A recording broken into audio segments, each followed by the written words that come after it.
The next article on the very following week, October 31st, Halloween, showed a picture of his son, and it basically went over the exact same things the previous article said. Parents are often last in line of defense available to teen drivers before he or she gets behind the wheel of a car. Teens should be required to file a flight plan.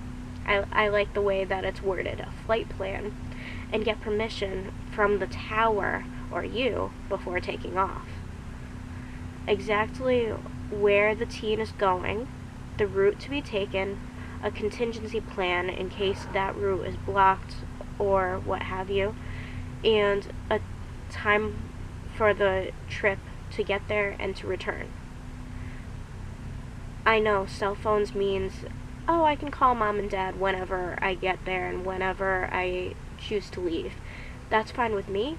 That may not be fine with other people or your parent, and your parent is the number one person that you need to abide by.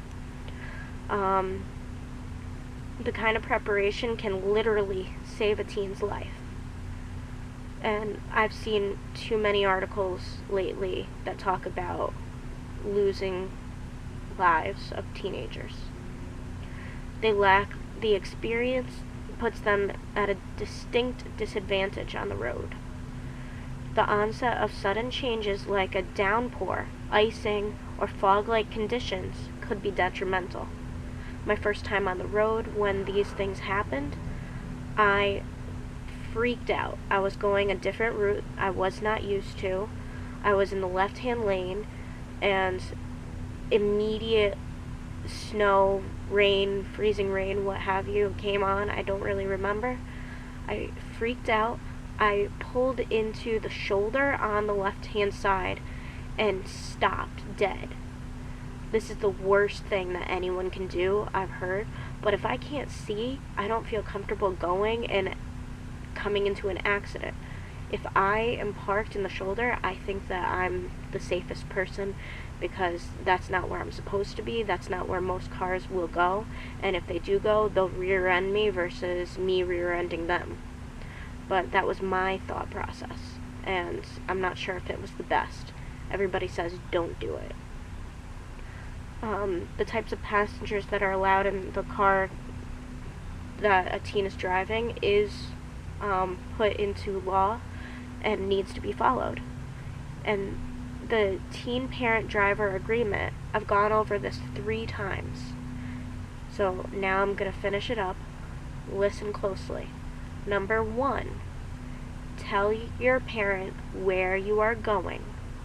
Number 2, tell them what time you are required to be there, because this is not a joyride. Number 3, tell them who is going to be in the car. Number 4, tell them what route you are taking. This could save your life. If they are worried, they will follow that same path to find you. And lastly, number 5, tell them a contingency plan in case there's traffic, there's detours, what have you. If there's a detour while you're on the road, do not text or call your parents. Leave the phone alone.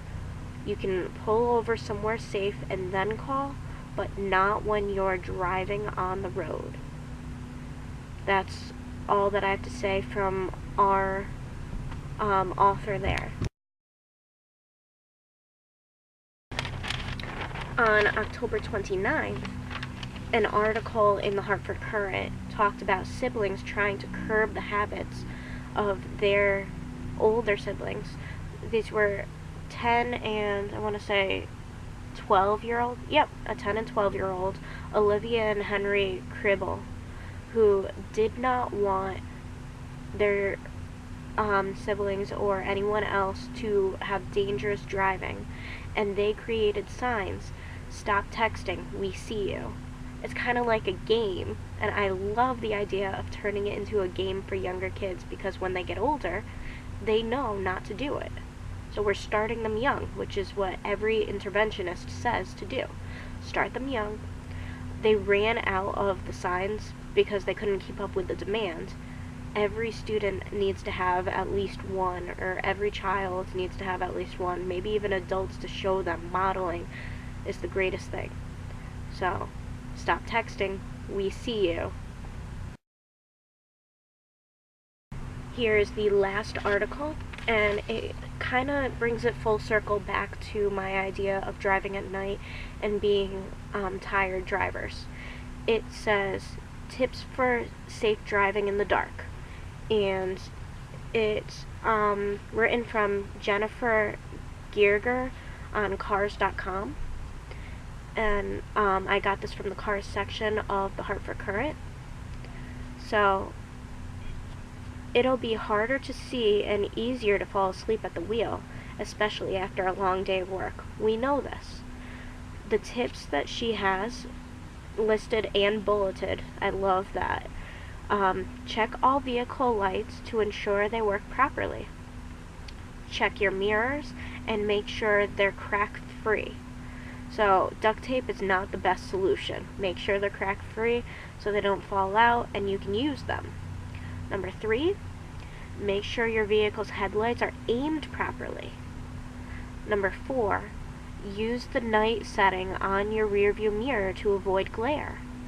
Number 5, be courteous with your high beams. If you see a car coming, quickly turn them down. I know, my boyfriend is great at this. He keeps an eye out, he knows when to turn them on and when to turn them off. Number 6, drive cautiously. Be alert and watchful for bicyclists and pedestrians. And I would add, know when you see motorcyclists, you need to give them extra space behind them. They can make erratic movements, and you need to be wary of that and make sure that you're not going to be the difference between their life and their death. Number 7 is supervise small children as they enter and exit the vehicle. This is kind of a no-brainer, but if they're not in a booster seat, you may think, oh, they know how to do this. It's not as easy as telling them look left and right.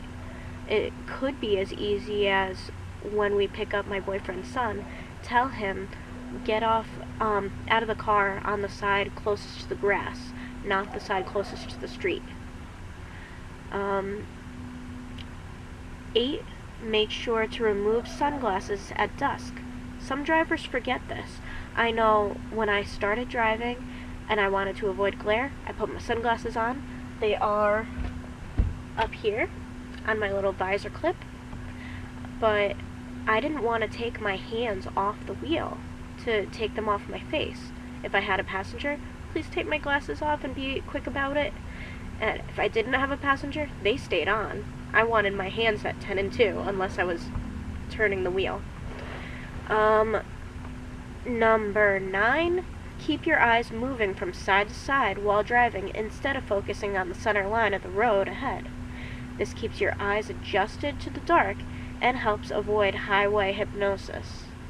So, that's a very good thing. And last but not least, be sure you are well rested. If you're tired in the slightest bit, you might need to call others, make arrangements, get a taxi if you need to be somewhere, get another driver, or say, I'm staying put, that's it. So, use all these tips and tricks, and don't forget to make sure that you're using them. They also have tips for pedestrians as well.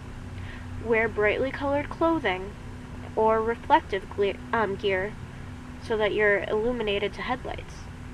Use crosswalks and always look both ways. The always look both ways, I said that earlier, but just make sure that you re-emphasize that idea. You have to look for these cars. They may come out of nowhere if they're reckless drivers, which all of these articles was trying to curtail. So what did you think of the video? Please review in the comments below, and don't forget to subscribe. Thanks.